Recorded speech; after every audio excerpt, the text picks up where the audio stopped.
반갑습니다.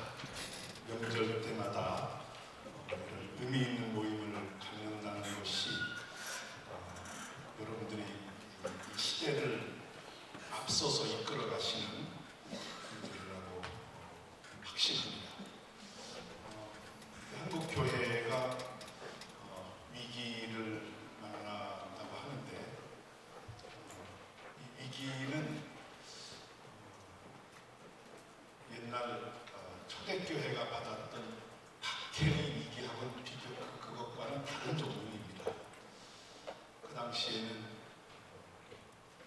신앙을 가졌다고 하는 것 자체가 박해의 대상인데, 지금은 우리 스스로가 만들어낸 위기입니다.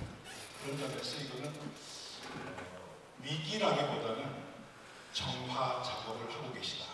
하나님께서 정화 작업을 하시는 것입니다. 확실한 증거는 교회가 어렵다고 하는데 본질이 바르면 지금 굉장히 행복한 교회들이 너무나 많습니다.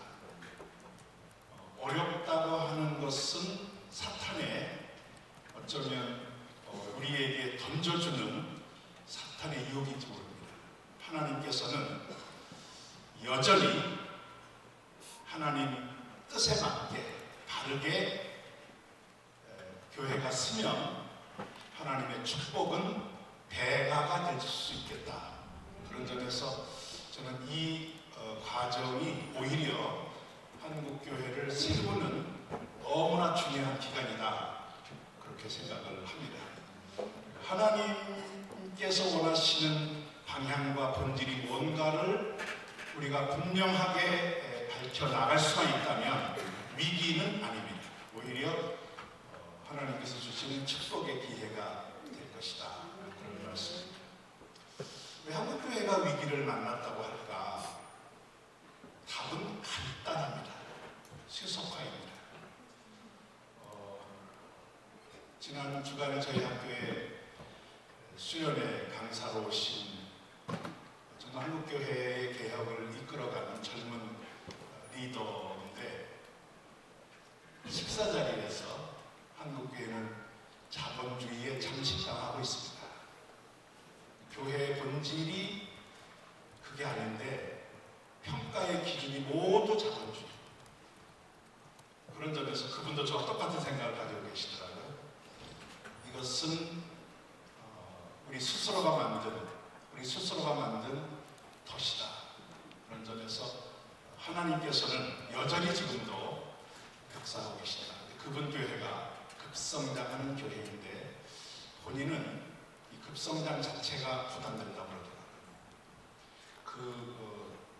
교회가 커가는 것 자체가 본인이 지향하는 것은 아닌데, 그래서 교회 안에 인큐베이터 시스템을 마련해서 교인들을 그 새로운 분립교회를 아예 거기서부터 키우는, 마치 어머니 뱃속에서 10달을 키워서 탄생시키듯이 인큐베이터 작업을 하고 있다고, 그러면서 건강하게 교회가 분열하는, 교회가 새롭게 태어나는 그런 작업도 하고 있고, 자기들은 가능하면 숫자를 늘리지 않으려고 노력을 하고 있다는 정말 아주 신선한 그런 목회자의 말을 들은 적이 있습니다. 세속화의 핵심은 역사의식이 없는 것입니다. 성경은 처음부터 방향을 갖고 나아갑니다. 그것이 창조로부터 종말까지입니다. 지금도 교회는 이 하나님의 역사 흐름 속에 탑승을 해야 되는데 내려오는 것입니다. 하나님의 이 역사 흐름에 동참하지 아니하고 내려오는 것은 이게 세속화입니다. 그리고 자기의 세계를 만드는 것입니다. 하나님과 상관없는 역사의식이 중요한데, 이 역사의식, 우리가 성경을 보면 모두가 역사 이야기입니다. 배경의 역사가 빠진 성경은 하나도 없습니다. 그 역사는 하나님께서 지향하시는 비전의 역사예요. 지금도 하나님께서는 여전히 움직이시는 분이십니다. 날마다 새롭다는 것은 그 하나님에게 그 역사에 내가 탑승했다는 뜻이에요. 거기 올라타기만 하면 어제와 오늘이 같을 수 없습니다. 그만큼 하나님은 움직이시고 나아가시는 분, 그래서 우리로 하여금 새롭게 하시는 분이다 하는 것입니다. 지금 이 시대에 가장 큰 하나님의 역사 흐름이 뭘까? 저는 두 가지를 늘 이야기하고 그것을 간직하고 또 그 위에서 제 신앙과 또 비전을 늘 점검을 합니다. 하나는 우리 민족에게 주어진 하나님의 계획.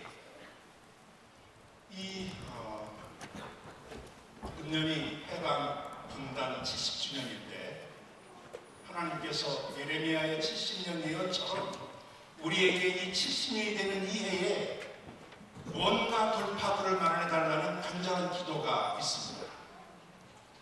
그런데 이 이야기를 강남 어느 모임에 가서 이야기를 했는데 반응이 다양했습니다. 피드백을 받은 거죠. 그 중에 충격적인 것은 소위 엘리트라고 하는 분들, 그 중에는 모대학 경제학자도 있었습니다. 그분이 일어나서 지금 통일되면 망합니다 그러더라고요. 망할 수 있습니다. 계산하면 망하게 돼 있을 수 있어요. 통일 비용 문제 여러 가지 따지면 두 가지를 놓친 것이에요. 하나는 하나님 계산을 안 한 것입니다. 하나님은 버리는 자를 채워주시는 분이시고 망하겠다고 나서면 흥하게 하시는 분이세요.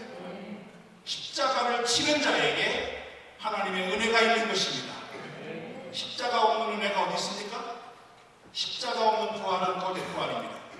십자가가 있기에 부활이 의미가 있는 것이고 부활이 있기에 십자가의 은혜가 확실한 것입니다. 또 하나는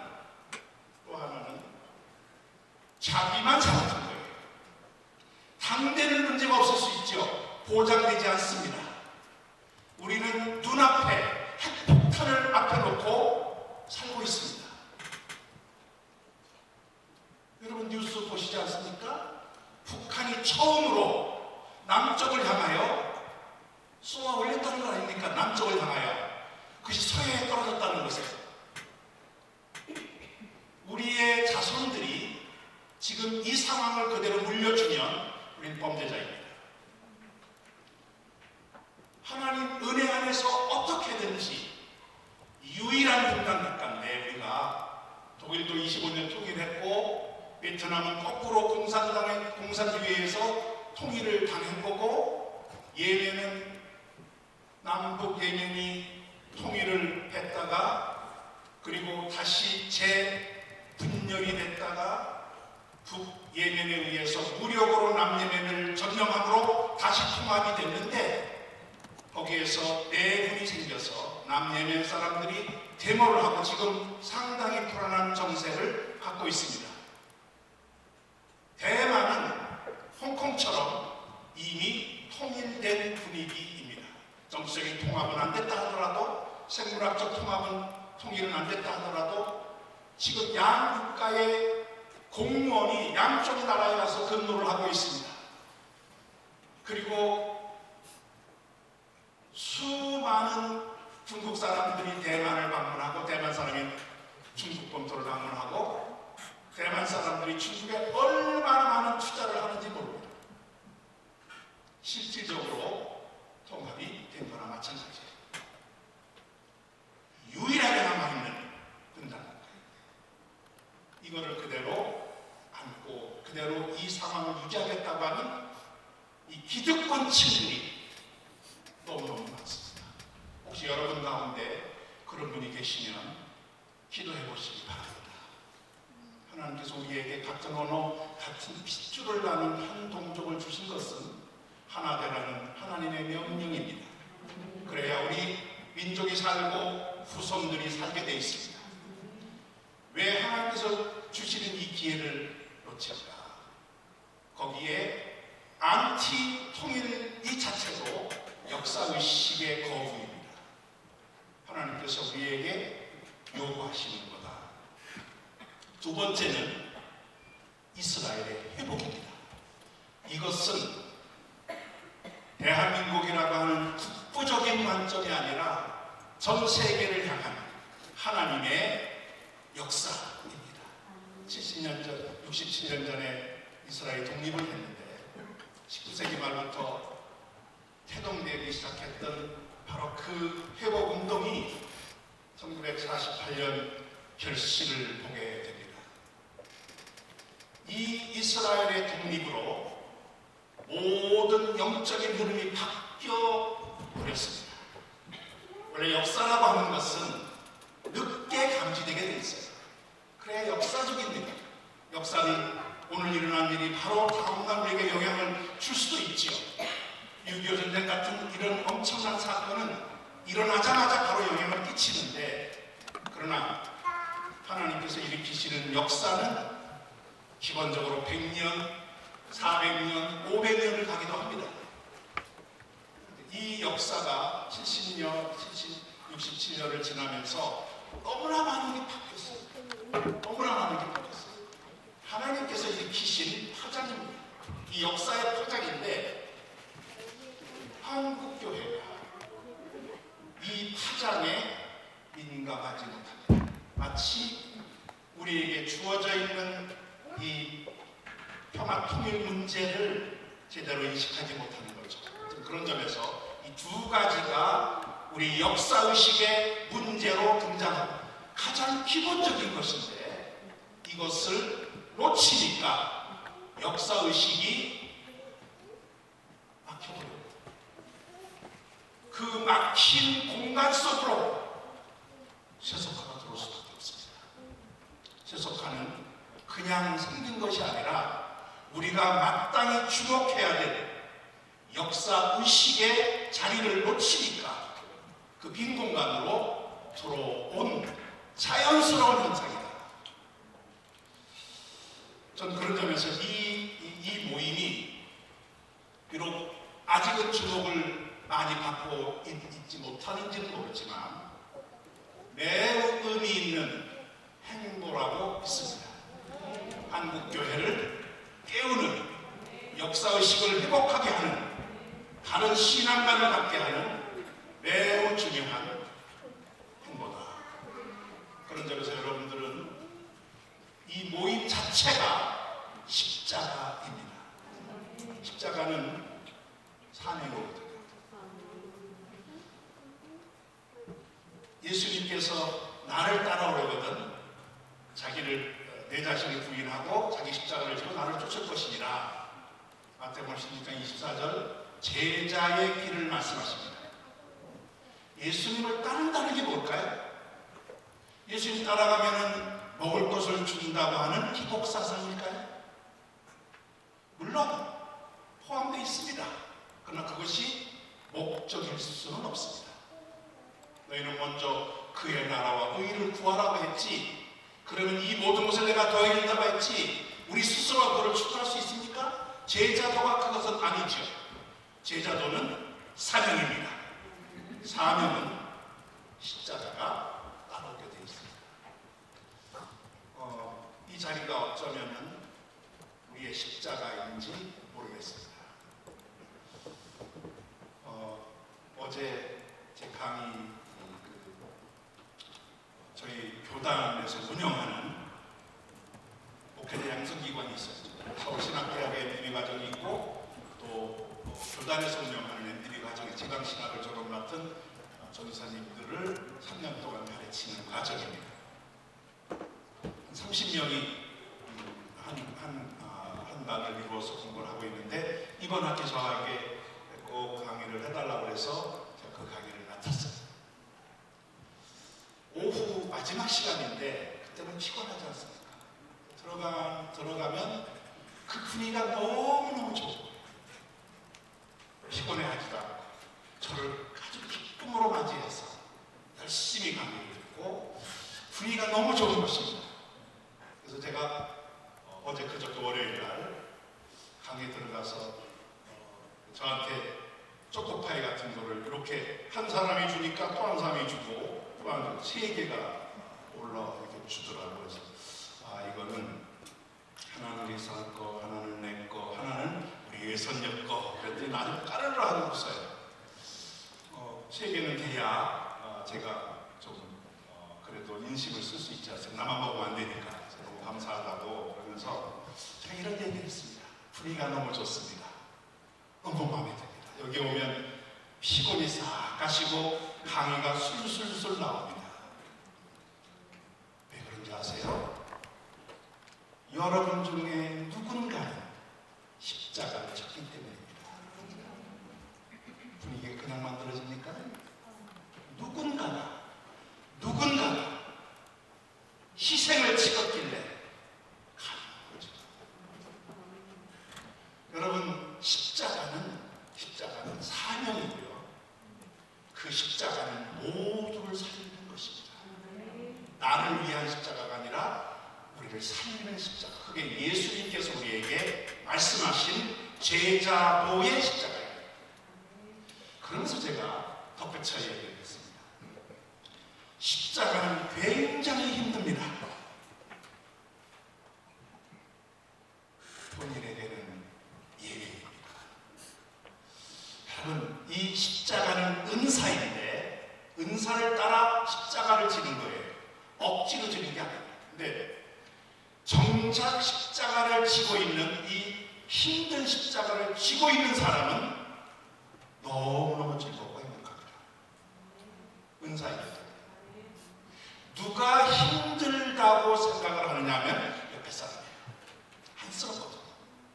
저렇게 잠도 안 자고 저렇게 모든 걸 희생해서 하나 참 안 됐다 하는데 그 안 됐다는 사람은 본인이 아니라 옆에 사람입니다.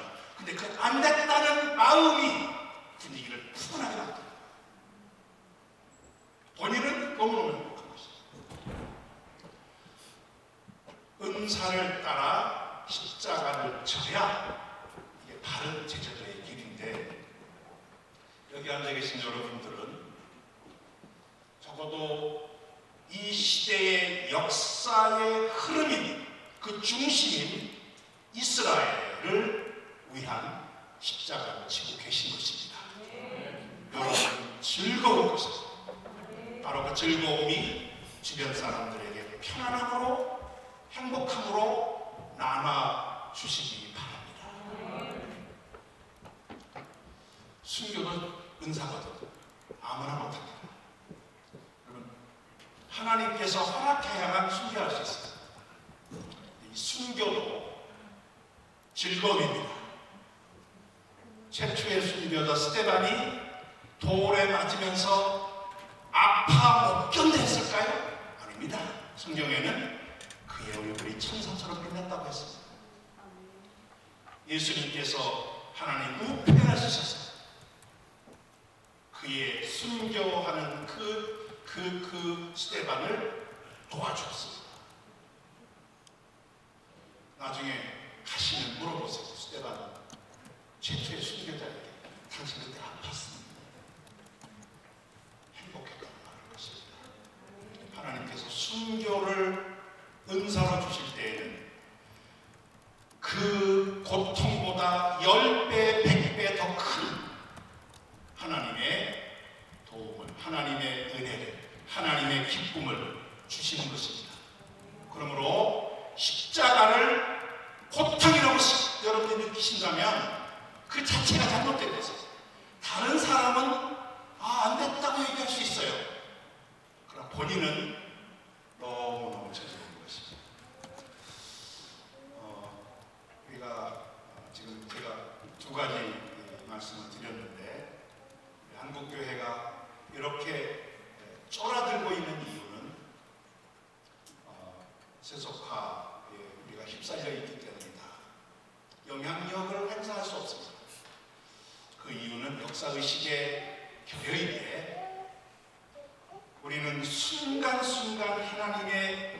인도하심과 하나님의 동행하심을 믿으며 그 움직이시는 하나님과 함께 가는 것입니다. 날마다 새로워진다고 그래요.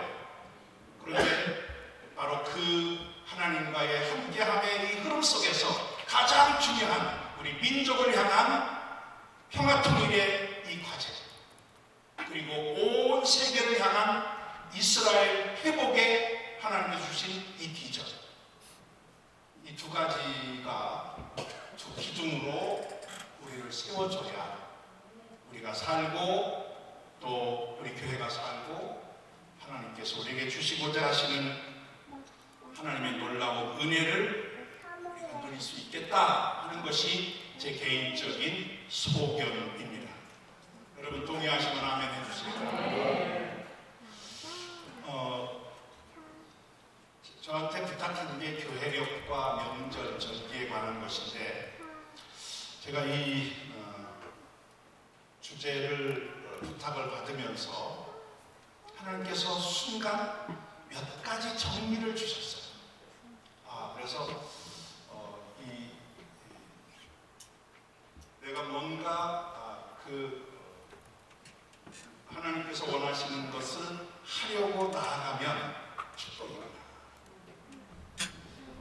여러분들 하나님의 은혜를 받으시려면 여러 가지 방법이 있겠죠. 금식하며 산속에 들어가 기도할 수도 있으시겠고 많이 있겠지만, 저는 보다 더 적극적으로 하나님의 은혜를 받는 방법을 얘기하면 하나님의 사명을 적극적으로 수행하십니다. 그럼 하나님께서 그에게 필요한 것을 주시게 되어 있습니다.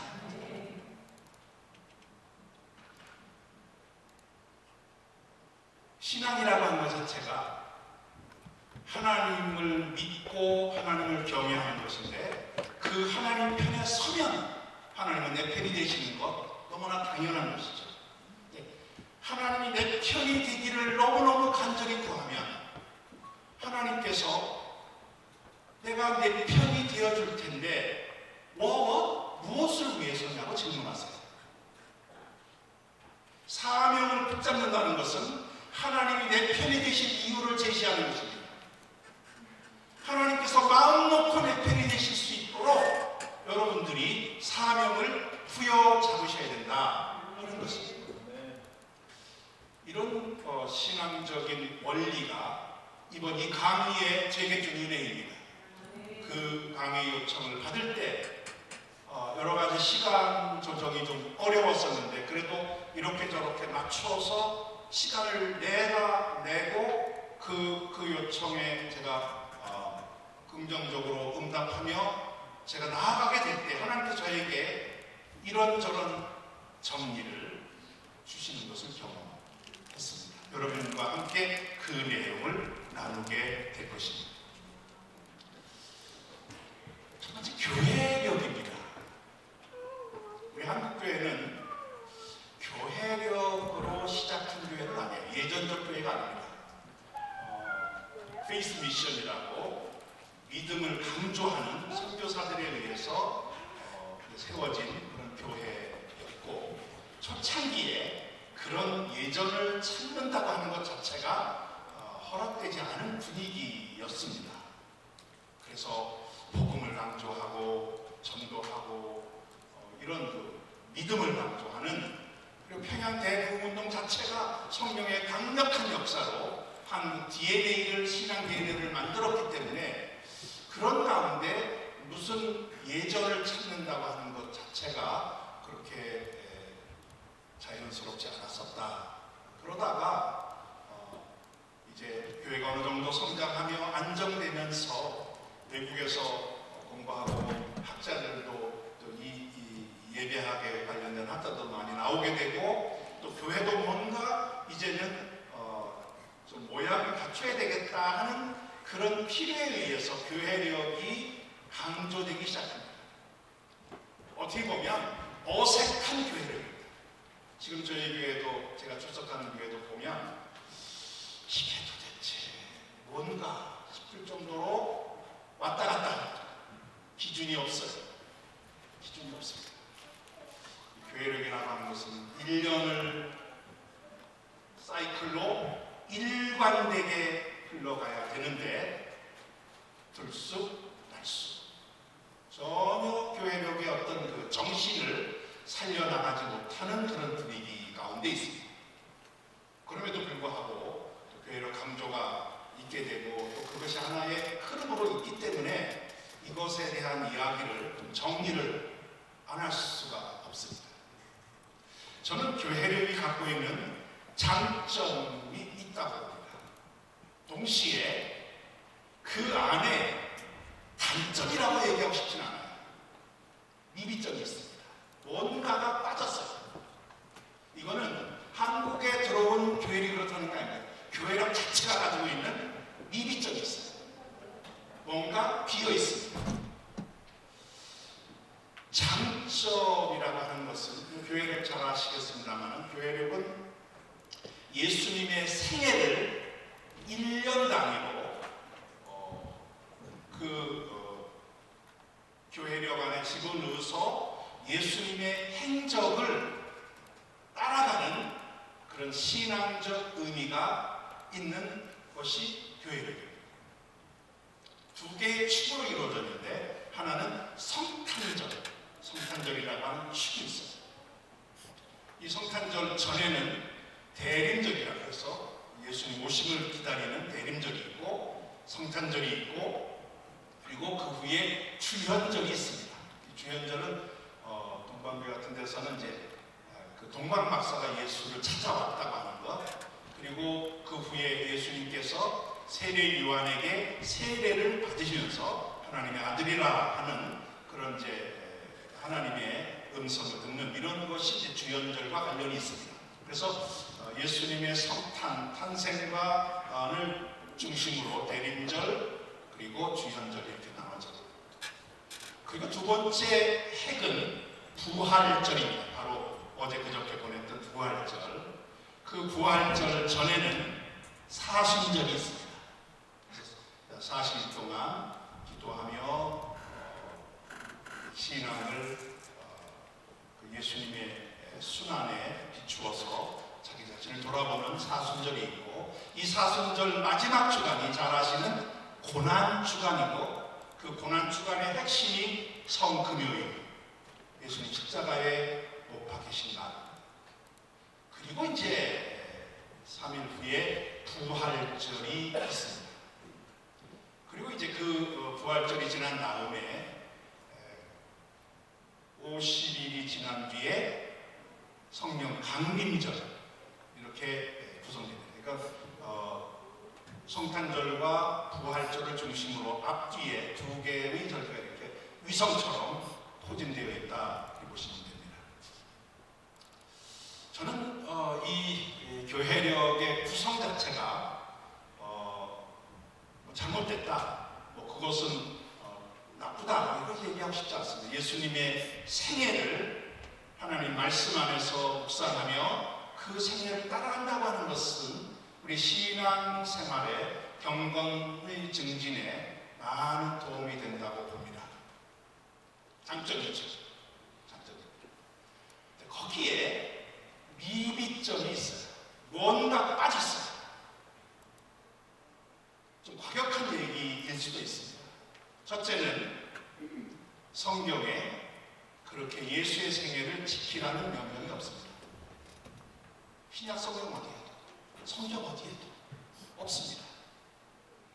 이것은 교회가 필요에 의해서 만든 것입니다. 물론 캐톨릭 같은 데서는 교황권이 하나님의 말씀과 동급의 권위를 갖습니다. 그런데 우리가 개신교가 그런 교황과 같은 권위를 갖는 전통을 그렇게 무작위로 받아들일 수 있습니까? 일단은 우리는 하나님의 말씀에 우선권을 두는 신앙인데 성경 어디에도 예수의 생애를 교회력으로 만들어서 지키라고 하는 명령이 없다는 것입니다. 이거는 사실입니다. 두 번째, 오히려 성경은 구약의 명절, 저는 구약의 명절이라고 얘기하고 싶지 않은 게 신약에서도 예수님이 지키신 명절이에요.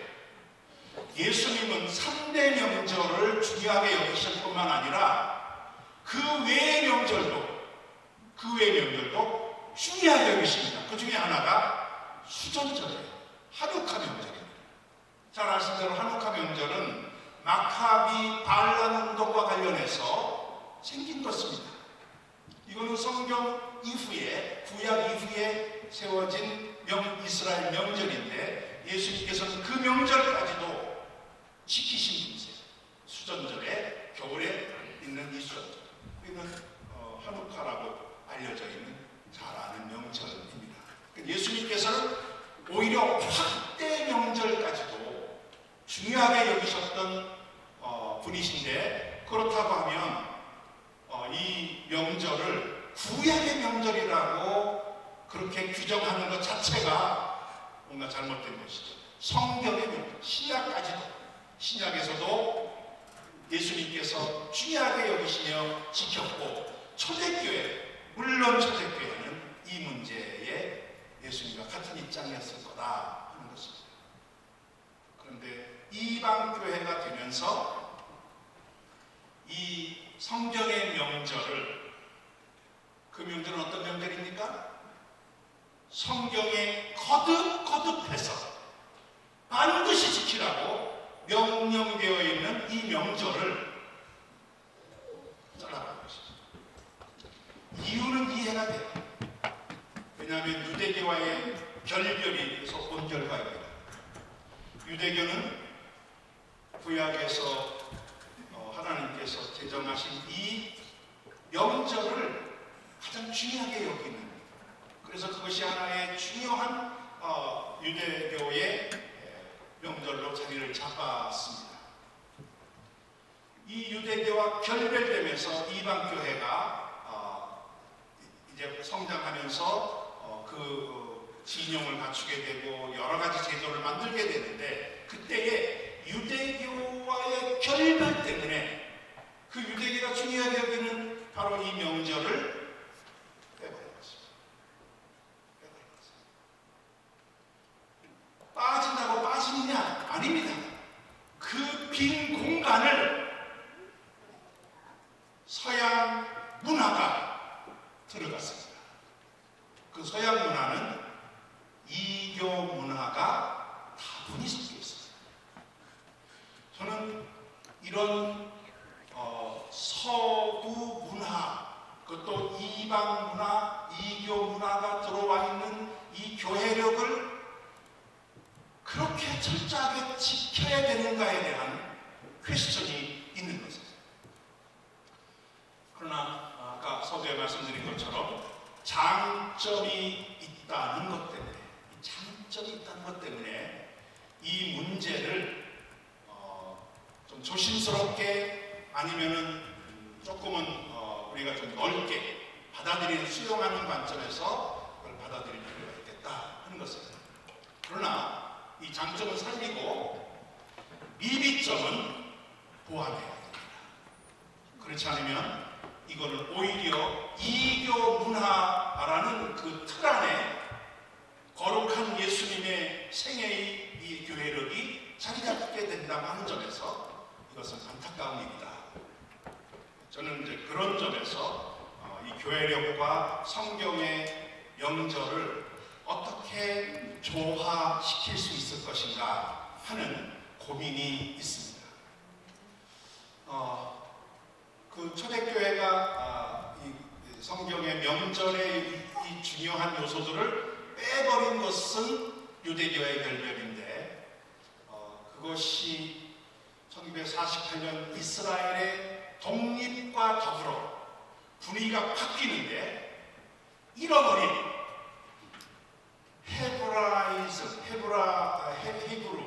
헤브라이즘의 뿌리를 되찾자, 헤브라의 루트를 찾자는 운동이 강력하게 일어나고 있습니다. 저는 이 교회력의 문제에서도 이 유대적 배경, 유대적 유산, 히브리적 유산을 살리는 그런 관점에서 굉장히 중요하다라고 보고 있고, 어쩌면 이 명절과 교회력의 이런 조화를 우리 한국교회가 만들어 나가는 이 과제가 제대로 풀릴 수 있다고 하면은, 지금 하나님께서 일으키신 이 이스라엘 독립 이후에 일어났던 이런 영적인 회복, 성경적 회복이, 성경의 회복이 자연스럽게 우리 신앙 안으로 들어올 수 있겠다. 그런 점에서 이 명절에 대한 관심을 우리가 더 주목해야 될 것이다 하는 생각입니다. 명절로 돌아가 보겠습니다. 우리는 3대 명절을 이야기합니다. 성경에서는 3대 명절을 중요하게 여기고 있죠. 강의를 통해서 많이 들으셨겠지만 이 성경에서 이야기하는 명절, 이 3대 명절, 특히 3대 명절은 두 가지 의미를 갖고 있어요. 하나는 하나님의 구원 역사의 중요한 그 시점들과 연결되어 있습니다. 6월절은 출애굽 구원이죠. 애굽으로부터 이스라엘이 구원받는 것입니다. 이거는 성경에 나와 있는 가장 중요하면서도 절대적 모델입니다. 구원의 모델입니다. 출애굽이 또 일어나지 않았죠. 바벨론에서 돌아온 것을 제2의 출애굽이라고 얘기합니다. 이 모세를 리더로 해서 애굽으로부터의 출애굽이 이게 가장 중요한 모델입니다. 거기에 다 연결되어 있습니다. 예수님의 십자가에서 우리를 위해서 대속적 죽음을 죽으신 것, 또 다른 출애굽입니다. 출애굽이 거기도 적용되는 거죠. 그래서 이 출애굽이라고 하는 이 사건은 이례적 사건이 아니라 거기를 근거로 해서 제2, 제3 이렇게 출애굽 구원을 거기에 적용시키고 있는 것입니다. 그만큼 중요한데, 바로 이 출애굽 구원과 연결된 것이 6월절, 오순절은 신의 산에서 언약을 맺은 사건이에요. 이 언약은 이스라엘 백성이 되는 것입니다. 이스라엘 백성이 공식적으로. 그래서 신약의 교회가 탄생한 날이 오순절입니다. 정확하게 같은 날, 첫 번 오순절에 이스라엘 민족이 한 민족으로, 하나님 백성으로 세워졌다면, 그로 2500년이 지난 뒤 마가의 다락방에서 성령 강림으로 교회가 태동됩니다. 같은 오순절입니다. 그런 점에서 우리 교회와 이스라엘 민족은 같은 오순절 DNA를 가지고 있다, 이렇게 볼 수 있습니다. 초막절은 연말이거든요. 종말사상입니다. 그래서 스가랴서에 이 초막절이 강조되어 있는 것은 이 종말의 사건을 초막절과 연결시키기 때문에 그렇습니다. 우리도 종말에 하나님께서 완성하실 그날을 바라보고 있기 때문에 초막절 신앙과 관련이 있습니다. 그래서 이 3대 명절은 출애굽 구원, 신의 산 언약, 그리고 마지막 하나님의 종말에 하나님께서 일으키실 새로운 역사, 이것을 보여주는 그런 명절이라는 것입니다. 근데 이 3대 명절이 가진 또 하나의 의미는 농사철과 관련된다는 것입니다. 6월절은 첫 번째 곡식을 거두어드리는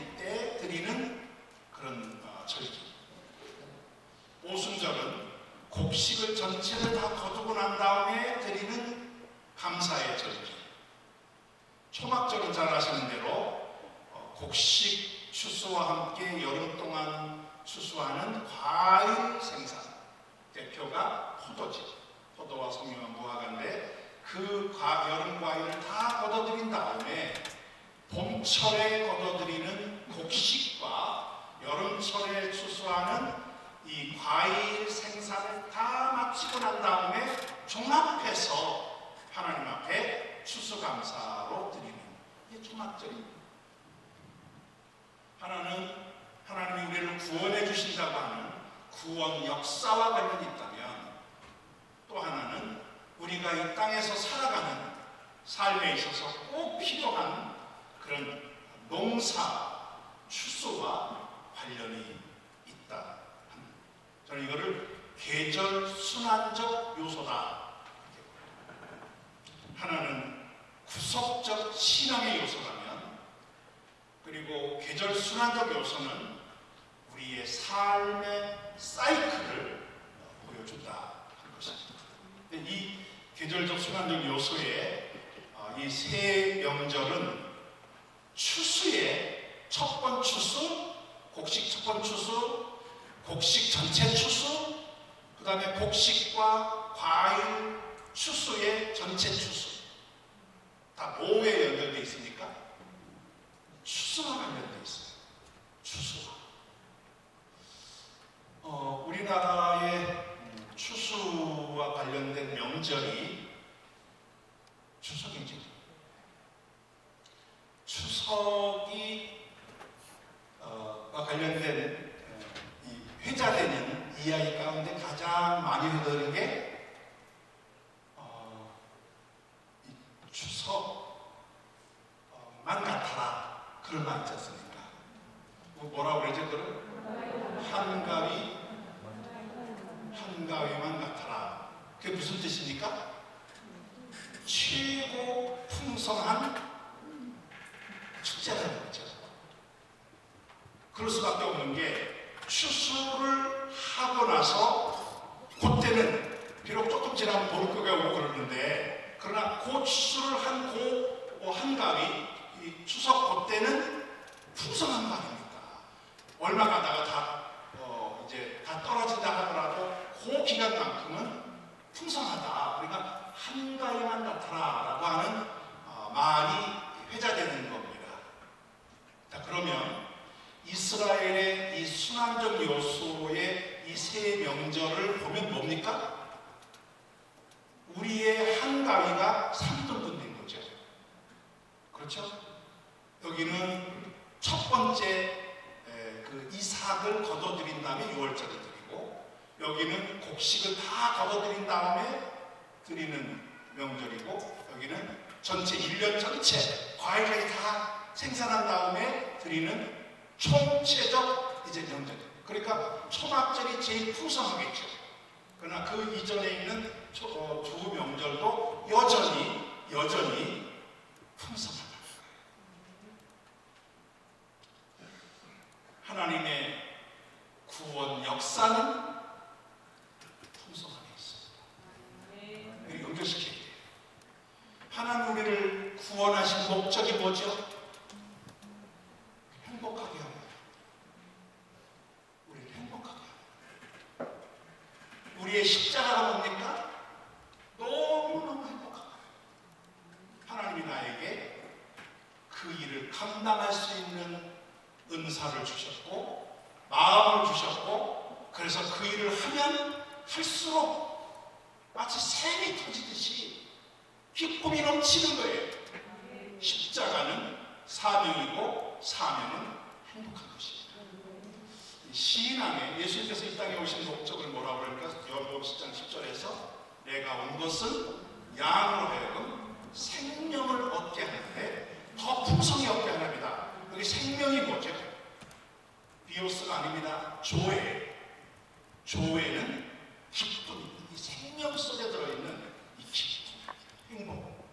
우리에게 준 이 생명은 그냥 하루 먹고 하루 사는 그런 생물학적 생명이 아니라 하나님께서 부어주시는 본질적 생명, 행복입니다. 기쁨입니다. 우리에게 지금 구성적 관점의 신앙과 계절 순환적 요소의 이 3대 명절은 제가 설명드린 대로 기쁨입니다. 제가 이거를 강조하는 이유가 이 강의를 제가 부탁받으면서 주신 하나님의 은혜가 바로 여기에 있습니다. 이것을 근거로 제가 말씀드릴 게 좀 있습니다. 저는 지금 제가 학생들에게 명절에 대한 이야기를 많이 강조해서 가르치기도 하는데 이런 관점으로 가르치는 건 처음입니다. 여러분들과의 처음이 아닌가 그런 생각이 들어요. 자, 그러면 이 3대 명절은 하나님께서 명령하십니다. 명령이 뭔지 아시죠? 성경에 보면 법이 두 종류가 있습니다. 하나는 정언법이라고 하는데 정언법. 이게 십계명이 정언법이에요. 살인하지 말라. 조건이 없어요. 살인하지 말라요. 살인하면 안 된다는 거죠. 살인하면 그게 범죄예요. 그런데 또 한 종류의 법이 있습니다. 그거는 조건법이에요. 너희들이 만약에 소를 끌고 가다가 웅덩이에 빠지게 되면, 파노웅덩이에 빠지게 되면 이게 이제 조건법이에요. 그러면 너는 이 주인에게 뭐를 배상하라. 여러분 기억나시죠? 정언법과 조건법이 있는데 두 가지가 있는데 명령은 정언법. 이거는 예가 없는, 이거는 하나님께서 직선적으로 정해놓은 거예요. 조건법은 살아가면서 겪는 판례들이 생깁니다. 이런 경우도 있고 저런 경우도 있고 내가 의도한 것도 있고 의도하지 않은 것도 있고 이거를 판사들이 보고 결정을 해야 돼요. 그럴 때 요것의 배경이 뭔가를 따져서 판례를 만드는 거예요. 그래서 의도가 있을 때는 더 세게 벌을 내리고 그렇지 않을 때에는 참작해서 벌을 내리는 이런 것이죠. 그런데 이 명령이라고 하는 것은요, 그런 차이가 없습니다. 그냥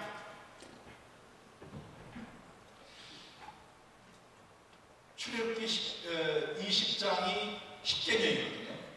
그리고 십계명 뒤에 21장부터 23장까지가 언약법인데, 언약법.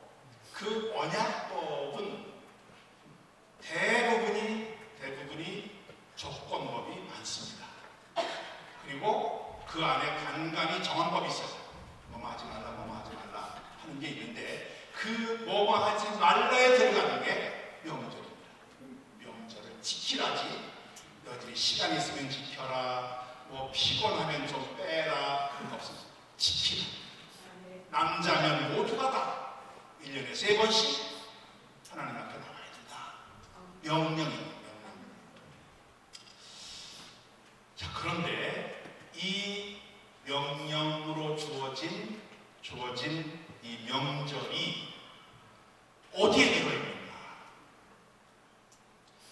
두 군데가 아주 집중적으로 이것을 규명하고 있는데, 하나는 출애굽기 23장이고 그 다음에 출애굽기 민수기 16장에 있어요. 이 두 군데가 모두 언약법 안에 있습니다. 언약법 안에 들어있는데 맨 마지막 쪽에 이게 있어요. 그러니까 언약법을 마감하면서 여러분들이 이제 이 성경을 볼 때 위치도 굉장히 중요합니다. 양도 중요하고, 왜냐하면 의미가 약한 거는 작아요. 의미가 큰 거는 반복하기도 하고 내용이 길습니다. 이거는 위치가 맨 마지막에, 거의 마지막. 저는 이 마지막이라고 하는 것이 뭐냐면은 그 앞에 나오는 많은 언약법을 최종적으로 정리하는 것이다. 요것을 지킴으로 이 명절을 지킴으로 그 앞에 나오는 명절들을 최종적으로 정리하는 것이다. 그렇게 해석을 합니다. 저는 이 해석에 별다른 이의가 없을 거라고 봐요. 문학적 접근을 해도 그렇게 가게 되어 있습니다.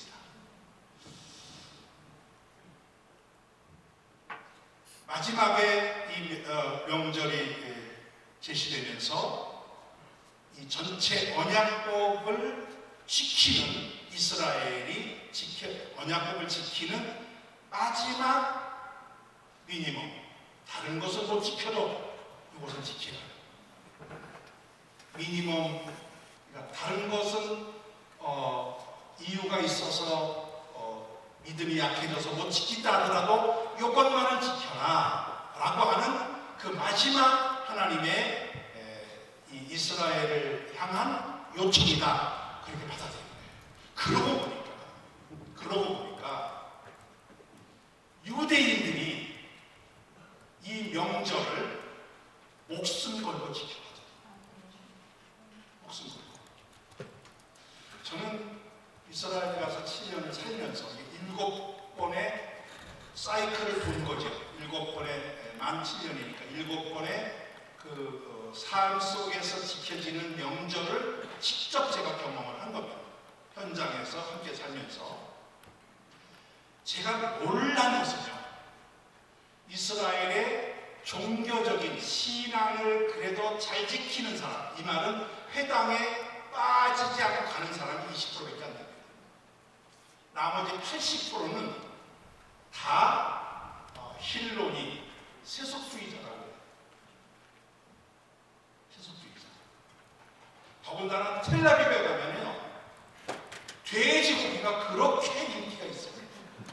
돼지고기를 마사르 라반이라고 해서 흰색 고기라고 합니다. 어디 가도 마사르 라반 달라면은 얼마든지 사가볼 수 있어요. 그리고 얼마나 질기는지 몰라요. 특식이라. 이게 세속적인 유대. 특히 텔라비브 가면은 아주 그게 더 세속화가 더 심화되어 있습니다. 그런데 종교적인 사람이든 세속적인 사람이든 명절만큼은 정도 차이는 있겠죠. 정도 차이. 명절만큼은 절대. 그게 놀라운 거예요. 우리는 신앙이 좋은 사람이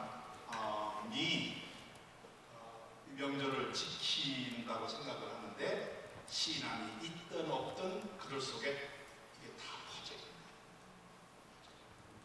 저는 그런 점에서 이 말씀을, 제가 해석한 이 말씀을 거기에 적용시키면 1년에 3번씩은 회당 가는 역할이 된다.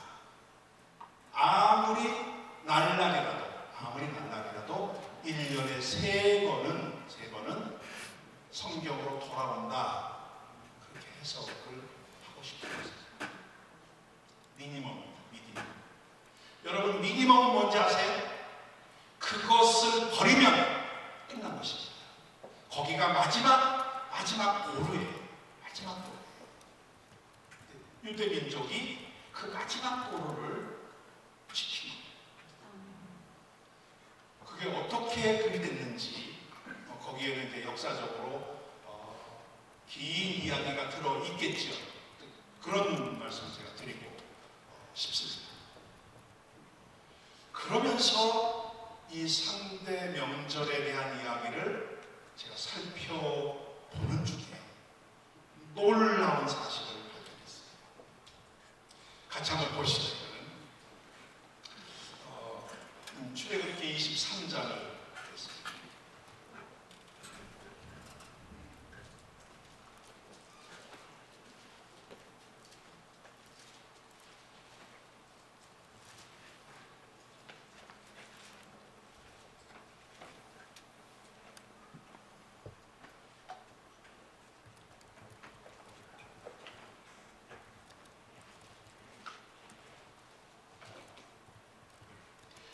14절에 보면 너는 내년 24년 너는 내년 3번 내게 절기를 지킬지니라. 너는 무교병의 절기를 지키라. 내가 내게 명령한 대로 아비벌에 정한 때에 이래 동안 무병을 먹을지니 이는 그 달에 내가 여기서 나왔습니다. 빈손으로 내 앞에 나오지 말지니라. 맥소를 지키라. 이는 내가 수과여 밭에 뿌린 것에 천년을 거두리니 이라. 수장절을 지키라. 이는 내가 수과에 이룬 것을 연말에 밭에서부터 겉으로 저장함이니라. 내 모든 남자는 매번 3번씩 주 여호와께 보일지니라. 그 말씀하고 그 다음에 32장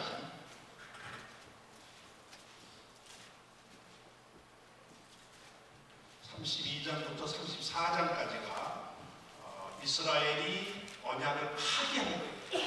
그래서 이제 거기에 따르는 내용이 나오는데 그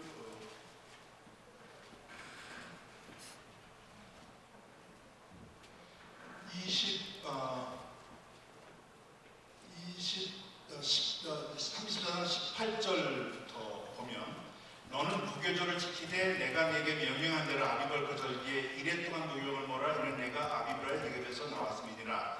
모든 첫 태생은 다 내 것이며 네 가축의 모든 처음 난 수컷인 소와 양도 다 그러하며 나귀의 첫 새끼는 어린 양으로 대속할 것이 어렵게 하지 아니하려면 그 목을 꺾을 것이며 내 아들 중 장자는 다 대속할지며 빈손으로 내 얼굴을 보지 말지니라. 너는 엿새 동안 일하고 7째 날에 쉴지 밭에서나 거둘 때나 쉴지며 7칠절고 맥주의 추수를 지키고 세말에는 수장절을 지키라. 너희는 모든 남자는 내년 3번씩 주 여호와 이스라엘의 하나님 앞에 보일지니라. 내가 이방 나라들을 내 앞에서 쫓아 내 진영에 멀피니 내가 매년 3번씩 여호와 하나님을 비우려고 올 때 아무도 내 땅을 탐내지 못하리라. 쭉 보면서 여기서는 이 점을 제가 좀 지적하고 싶은데 지금 다시 언약을 세우는 거거든요. 이게 금송아지를 만들어서 하게 되고요. 그러니까 모세가 이 하나님 주신 돌판을 던져 깨뜨려버렸죠. 그 의미는 이제 여러 가지 해석이 가능합니다. 그러니까 이거를 가지고 있다가는 이스라엘이 망할 것 같으니까 미리 불을 지르듯이 던져서 깨뜨렸다. 그런 해석도 가능하다고 합니다. 자, 그런데 이 회복이 이제 주어져요. 모세의 중재로. 그러면서 다시 언약을 세우는데 그 내용이 10절 이하에 나오고 있습니다. 그래서 이제 나오고 있는데 그 언약을 세우면서 10절에서 그 마지막 28절까지가 이제 그 언약을 다시 세우는 내용인데 이 가운데에 언약법이 이제 다시 선포돼요. 그 언약법의 절반 이상이 죄송합니다. 제가 강의 원고를 가져온다고 가져왔는데 와서 보니까 없어요. 그래서 제가 이게 지금 그 올라오면서 하나님 마음대로 하십시오. 제가 저 출장 가서 반드시 집어넣고 왔는데 저쪽에서 강의하는 내용은 있는데 이쪽에서는 없어요. 그래서 제가 지금 약간 왔다 갔다 하는 것도 있어요. 이해해 주시기 바랍니다. 근데 이제 이 언약을 다시 언약법을 세우면서 지금 절반 이상이 제가 정확하게 몇 절까지 쉬었었는데 그것을 제가 놓쳤어요. 지금 원고가 없어가지고 절반 이상이 명절에 관한 거예요. 이해가 되시죠? 출애굽에서 21장에서 23장까지에서는 많은 내용이 있는데 그 가운데에서 마지막에 이 명절에 대한 것을 강조하고 있다고 하는 것이고, 그런데 32장부터 34장 사이에 이제 언약이 깨지면서 다시 언약 갱신을 할 때에는 이 언약법을 요약해서 이야기하지만은 언약법 요약된 그 몇 절 안 되는 언약법 속에 절반 이상이 명절에 대한 거예요. 그건 무슨 뜻입니까? 중요하다는 거죠. 중요하다는 거죠. 그 다음에 이제 신명기로 가겠습니다. 신명기에 가면 신명기 16장 보면 6월절부터 쭉 나오는데 여기에서는 16장 9절 이제 6월절이 나오고 7절이 나오고 초막절이 나오고 그럽니다. 그런데 이제 그 7절과 관련해서 9절 7주를 셀지니 곡식에 났을 때에는 첫날부터 7주를 세어 네 하나님 여호와 앞에 7절을 지키되 네 하나님 여호와께서 내게 복을 주신 대로 내 힘을 헤아려 자원하는 예물을 드리고 하나님께 드리는 것입니다. 11절입니다. 이게 중요한데 너와 내 자녀와 노비와 내 성중에 있는 레위인과 및 너희 중에 있는 객과 고아와 과부가 함께 내 하나님 여호와께서 자기의 이름을 주시려고 택하신 곳에서 내 하나님 여호와 앞에서 즐거워지니라. 7절에 관련된 내용입니다만은 6월절, 초막절 다 관련된다고 명절이기 때문에 자 여기에서는 하나님 앞에 자원하는 예물을 드려라 하는 것, 우리는 교회마다 절기헌금이 철저하게 지켜지지 않습니까? 그런 점에서 우리 한국교회는 잘 따르고 있다고 보여져요. 그런데 성경은 그것은 살짝 비켜가듯이 이야기하고 진짜 중요한 게 어디 있냐면 11절입니다. 길게 가고 있어요. 그게 뭡니까? 내 자녀, 노비, 내 성중에 있는 레위인, 너희 중에 있는 객, 고아, 과부 누굽니까? 6종류의 뭐예요? 약자들입니다. 자녀가 왜 약자냐? 자녀는 약자예요. 아버지의 가부권, 가장권 아래에 있는 요즘은 이게 뒤바뀌었어요. 뒤바뀌었어요. 성서적이지 않은지 모르겠어요. 가장권에 의해서 억압받는 자녀들. 그러니까 이 자녀들이 잘못하면은 성문 장로에게 보내서 돌에 맞아 죽게 한다는 거지 않습니까? 이게 이 가장권이 그만큼 강화되어 있던 때의 얘기예요. 노비, 노예입니다. 레위인, 이게 중요해요. 레위인이 왜 약자일까요? 땅이 없어요. 그러니까 얻어먹는 겁니다. 여러분이 줄 때만 받아먹는 거예요. 받을 때만. 줄 때만. 제사장은, 짐승장은 요즘으로 말하면 100점 비슷한 거예요. 상기죠, 상기. 그래서 사명은 십자가라고 하는 것입니다. 요즘 우리는 하나님의 종, 하나님과 가까이 가면 존경받는 자리라고 하는 인식이 있어요.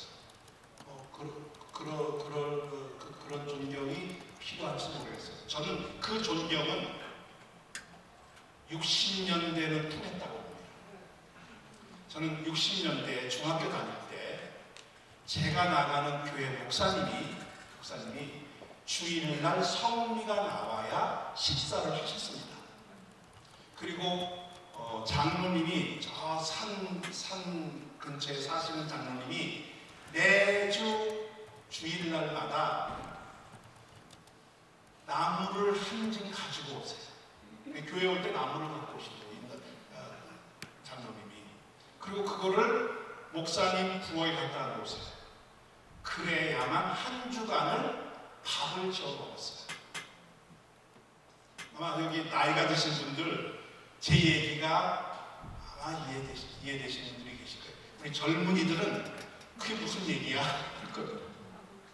성미가 어떤 쌀인 줄 아세요?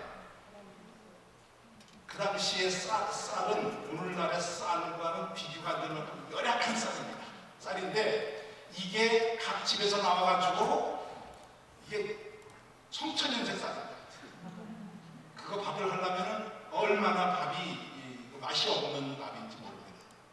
목사님 기억하시죠? 예. 그래서 한 주간을 성미가 나와야 밥을 드셨어요. 교회 재정의 거의 절반 이상이 목사님 생활비입니다. 그만큼 어려운 거예요. 그때 목사님을 그렇게 공경할 수밖에 없었어요. 다른 방법이 없는 거예요. 그런데 그 공경이 80년대, 90년대, 2000년대를 넘으면서 계속된다면 우리가 있는 거죠.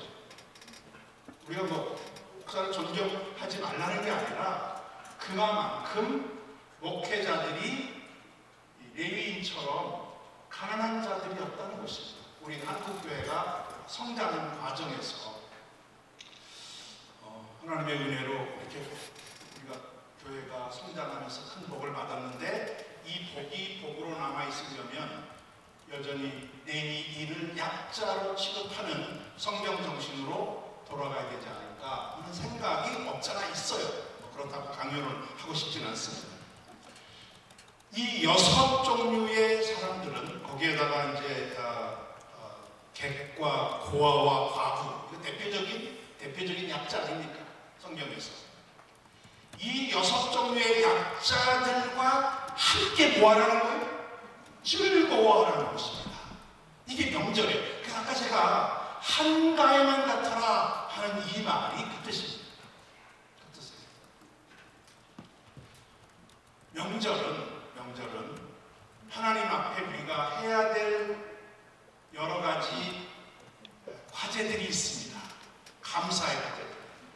성경에서 강조한 것은 명절은 가난한 이웃과 약자들과 함께 즐거워하라는 것입니다. 적어도 명절만큼. 우리 한국 교회가 그런 점에서 교회력을 예수를 따르는 그런 이제 일생 예수의 행적을 따르는 신앙의 어떤 에센스를 가진 것은 장점이라고 제가 아까 평가를 했습니다. 이미. 그러나 예수를 따르는 게 예수님께서 나를 따라오라고 하시는 게 뭐였죠? 내 이웃을 돌보라는 거 아닙니까? 내가 배고팠을 때, 내가 오게 갔을 때 나에게 헐벗었을 때 내게 옷을 주고 또 먹을 것을 주고 감옥을 찾아왔다 그럴 때 사람들이 예수님 언제 그런 적 있으십니까? 네, 형제 중에 작은 자가 바로 그 자다. 그러니까 예수님과 작은 자를 일치시켰거든요. 그럴 때 교회력이 의미하는 그 예수님의 행적을 따라간다는 것하고 지금 이 명절에서 강조하고 있는 이 나눔이라고 하는 이것을 조화시켜야 되지 않겠나 하는 것이에요. 근데 정작 우리들도 이 명절을 이런 식으로 보지는 못했다는 것입니다. 저도 마찬가지고. 그런 점에서 오늘 여러분들과 함께 이 문제를 함께 심도 있게 나누고 싶었던 것입니다. 이거는 너무너무 중요한 것이에요. 왜 그러냐면 언약법이기 때문에 그렇습니다. 여러분 언약이 뭐죠? 언약법이 뭐죠? 언약법. 이거는 언약 백성이 하나님 앞에 어떤 자세로 살아가야 되는가를 규명합니다. 이게 율법입니다. 우리가 그렇게 좋지 않게 여기는 율법이 바로 이거예요. 언약법, 율법. 이 율법을 이제 요약하면은 십계명이 되고 그러는데 이 언약법, 확대된 언약법, 거기에서 이 언약법은 언약 백성을 전제합니다. 언약 백성이 뭐죠? 저는 이 언약에 대한 강조가 장로교에서는 언약이 굉장히 중요하게 여기는데 이 언약은 하나님 앞에 우리 모두가 하나님 백성이 된다는 것입니다. 백성이 되는 하나님 백성.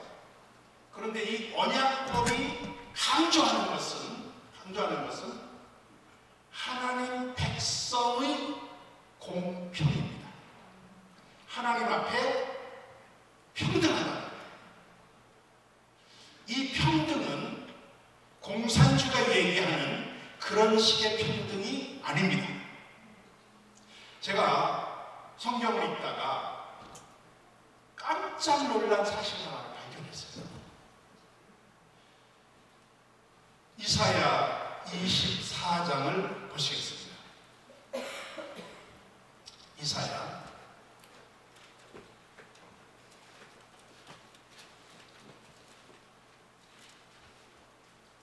24장 2절에 보죠. 2절.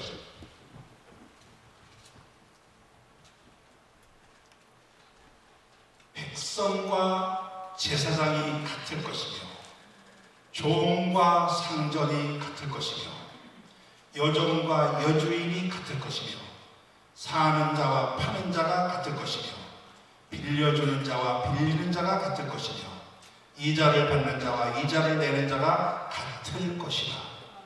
무슨 얘기를 듣는 것 같습니까? 공산주의죠.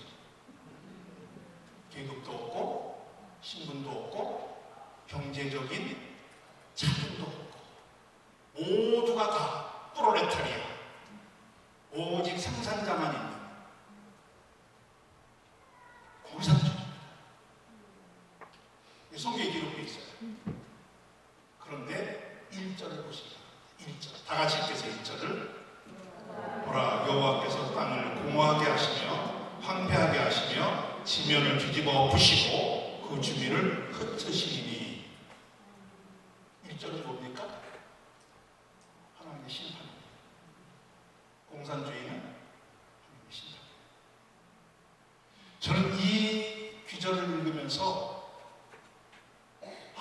공산주의가 심판이었구나. 하나님의 인간이 만들어내는 최고의 제도라고 했는데 이 말씀에 의하면 그것은 하나님께서 황폐하게 하는 심판의 결과로 인간 내면의 황폐가 드러난 것이구나. 성경은요, 신분과 또 우리의 가지고 있는 어떤 이 위치와 경제적인 여건이 똑같아진다는 것을 얘기한 적이 없습니다. 종과 주인이 있다고 했습니다. 제사장이 있고 평민이 있고 왕이 있습니다. 모두가 다 똑같아진다는 것은 심판, 황폐의 결과라고 하는 것입니다. 그래서 공산주의는 이미 하나님의 심판받은 제도라고 하는 것을 여기서 찾을 수 있다는 거예요. 성경의 강단이 뭐죠? 계급이 똑같다는 게 아니죠. 계급이 다르지만 하나님 앞에서 하나라는 것이죠. 그래서 바울은 종에게 주인을 형제처럼 대하라고, 종에게 주인 어떻게 하랍니까? 주님을 섬기고 타라 하지 않습니까? 기독교 윤리는 공평인데 그 공평은 신분의 모든 격차를 없애는 혁명이 아니라 이미 주어져 있는 여건 속에서 하나님을 중심으로 자기에게 맡겨진 역할을 성실하게 수행하는 것이다.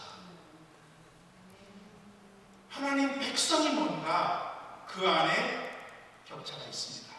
그거는 하나님께서 만들어진 격차가 있죠. 제사장의 가문으로 가는 것입니다. 그들 가운데 왕을 세우기도 하고 예언자를 세우기도 하고 교사를 세우기도 합니다. 하나님께서 주신 은사예요. 거기 평민이 있고 평민 중에는 또 19장, 59장, 109장이 있고 1000부장이 있습니다. 이런 어떤 그 행정을 위한, 효율성을 위한 하나님의 조직 자체를 우리는 받아들이는 거죠. 하나님께서 그렇게 세우셨다고 믿는 것이죠. 문제는 그 주어진 신분과 주어진 여건에서 우리는 모두가 하나님 앞에 하나라는 거죠. 이게 교회의 힘입니다. 이게 교회의 힘이에요. 이게 언약법의 정신이에요. 그래서 21장 언약법 시작이 뭔지 아십니까? 노예에 관한 이야기. 노예는 아무런 권한이 없는 사람처럼 보이는데 언약법은 제일 첫 번째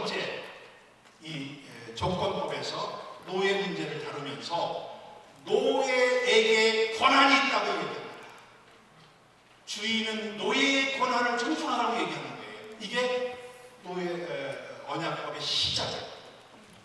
노예도 하나님의 형상으로 지음받은, 그래서 노예도 비록 노예라고 하는 신분이지만 그 신분 속에서 자기의 권한을 행사할 수 있다라고 하는 게 언약법입니다. 자, 그러면 이 법정신, 이 언약법, 이게 굉장히 중요한 것이죠. 이게 우리 교회가 지금 교회 닮지 못한 거가 언약법이 제대로 시행되지 않는 거예요. 돈 많은 사람들 보면 모든 스포트라이트 다 받는 이 자본주의적 사고에 교회가 있는 한 우리 교회는 하나님의 축복을 받을 수 없다고 저는 봅니다. 정말 하나님의 언약 백성으로서 누가 들어와도 어떤 상황이 있다 하더라도 하나님의 축복을 받는 자로 교회에는 그를 세워주는, 바로 이것이 언약 공동체인데, 이 언약 공동체에 약한 자들이 보호받는, 그런데 명절이 뭐죠? 1년 중에 적어도 이 3계절만큼은 그들이 함께 즐거워하고 약자를 보호하고 그들과 함께 어쩌면 그들에게 더 많은 것을 주면서 함께 즐거워하는 이 명절이라고 하는 것.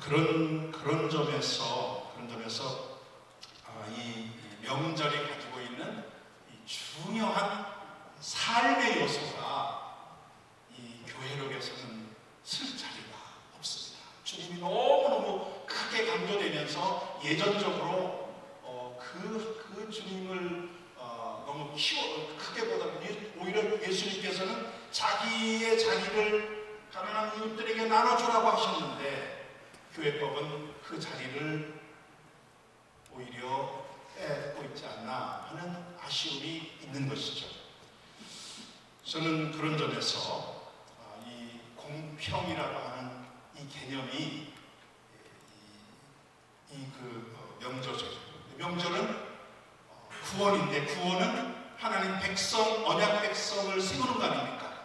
구출해서 신의 산에서 언약 백성을 삼게 하고 거기에서 마지막 종말에 하나님 완성을 향해 나아가는 이 신앙의 흐름을 보여주는데, 그 가운데에서 함께 더불어 이 하나님 주신 이 신앙의 즐거움, 신앙의 행복을 함께 나누는데, 적어도 1년에 3번만큼은 그들과 함께 하라.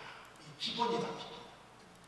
그러면 거기에서 회복이 되고 다시 그 다음 또 절기까지 인간인지라 또 떨어지고 넘어지고 하나님 말씀 제대로 안 한다 하더라도 다시 또 그때가 되면 저도 1년에 3번은 더불어 함께 즐기는 이 즐거움을 나누는 자리가 돼야 한다 하는 것이죠. 시간이 다 됐네요. 저한테 80분 말씀을 하셨는데 제가 조금 더 썼습니다. 마지막 이런 말씀을 드리고 싶습니다. 이거는 우리 교회를 향한 메시지이기도 합니다. 많은 사람들이 마르시온이라는 사람은 아주 극단적으로 최초의 교회 2단자, 초대교회 2단이었었는데, 구약은 필요 없다.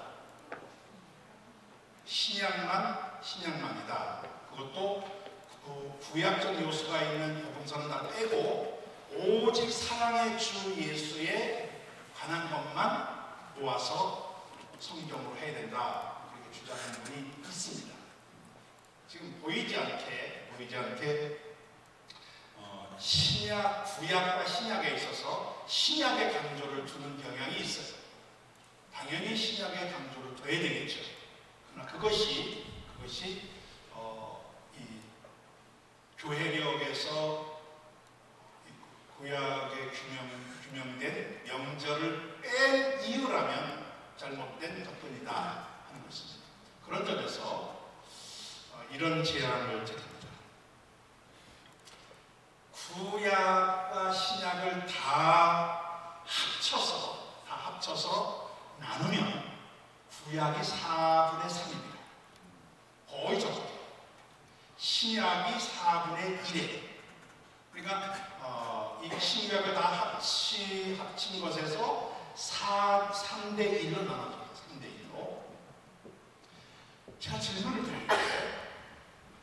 왜 4분의 1일까? 신약이.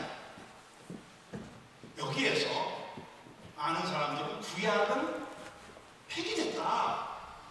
그런 겁니다.